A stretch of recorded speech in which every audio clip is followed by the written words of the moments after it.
দেশ ত্যাগ করার কারণ কি জানো? কারণ যে সময় দেশ স্বাধীন হয় তার তার বাইরে যে সময় শেখ হাসিনার বাবা বাইরে মারা হয়, তখন শেখ রেহানা শেখ হাসিনা তারা লন্ডন আছিল।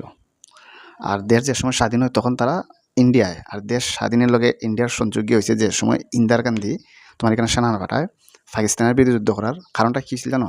সেখানেও যে এতগুলা তোমার সংখ্যালঘু মানুষ আছে, হিন্দু মানুষ আছে, এরা প্রচুর অত্যাচার শুরু হয়েছিল। তো ওই বিদায়ী যখন তখন তোমার এই ইন্ডিয়ায় এখানেও ফৌজ পাঠানোর পরে ইন্ডিয়ার বিরুদ্ধে চায়না, আমেরিকা, বহুত কান্ট্রি তোমার আই গেছে ইন্ডিয়ার বিরুদ্ধে যুদ্ধ করার লাগে পাকিস্তানের সাপোর্ট করছে তারা। আর ইন্ডিয়ার বন্ধু একজনই রাশিয়া তখন তার যে অস্ত্রর যে বান্ডার আছে না, ওইটা নিয়ে তোমার আরব সাগর ছেড়ে দেয়। তখন কি আমেরিকা পিচ্ছায়, চায়না পিচ্ছায় না, তো ইন্ডিয়ার উপরে শুধু বাংলাদেশ স্বাধীন করার লাগে ইন্ডিয়া এত বড় ঝুঁকিপূর্ণ একটা রিস্ক নিয়ে নিছে। আর আজকে ৭১-এর ইতিহাস আজকে ২৪০০ কী পর্যায়ে গেছে চিন্তা করো।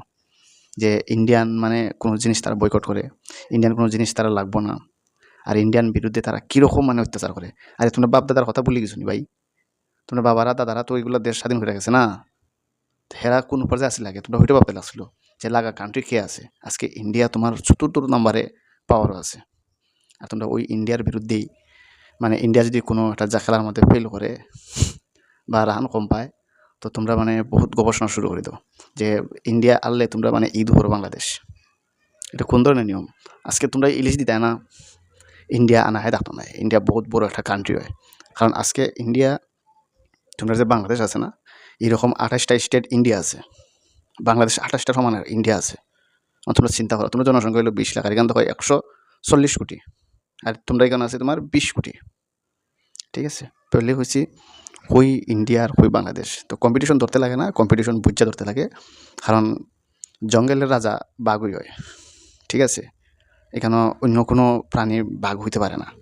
ঠিক আছে, তো একটা সবসময় মনে রাখবা যে কোনো একটা দেশের বিরুদ্ধে কথা হওয়ার আগে একটু চিন্তা ভাবনা করতে লাগে, একটু মাইন্ড সেট আপ করতে লাগে, কারণ দেশের কথা যেহেতু। তো ঠিক আছে, আমি অতটুকু হইমু যে রাজনীতিবিদ যারা আছো, রাজনীতি করার আগে একটু ভাবো, রাজনীতি করার আগে একটু বুঝো যে আজকে এই প্রাইম মিনিস্টার ২০ বছর ১৫ বছর হয়েছে দেশ চলানি। এখন ওই প্রাইম মিনিস্টার কই আছে? দেশ ত্যাগ করে ইন্ডিয়া। আর প্রাইম মিনিস্টার যে দেশ স্বাধীন করছিল, যে দেশের পিতা, তোমরা দেশের পিতার উপরে কী করছো? মাথার মাঝে ওইটা তোমরা পেশাব করছো, ভাঙছো বাড়িঘর, শেখ হাসিনার ব্লাউজ, ছায়া, কাপড়, ওগুলি নিয়ে তোমরা ঘোরাঘুরি করো। ওইটা কোনো বিচারের রুল নাই। আর এটা কোনো ছাত্রলীগ এরকম কাম করতে পারে না। আসলে এটাগুলো খাসকে করে। তোমরা নিজে নিজে প্রশ্ন করো। আমি তো কোনো পার্টির বিরুদ্ধে করি না বা কোনো পার্টির আমি কইতাছি না, তবে এটা যাচাই করাটা সবচেয়ে ইম্পর্টেন্ট। তো এতটুকুই, ভালো থাকবেন আর আমার চ্যানেলটা সাবস্ক্রাইব করে রাখবেন। আমি যে কোনো রাজনৈতিক বিষয়ের কথা যেগুলো অরিজিনাল বা ইতিহাসও আছে, ওগুলা দেখি আমি যে কোনো ভিডিও বানাই। আমার কাছে ফেক কোনো ভিডিও পাইবা না। তো ধন্যবাদ, ভালো থাকেন।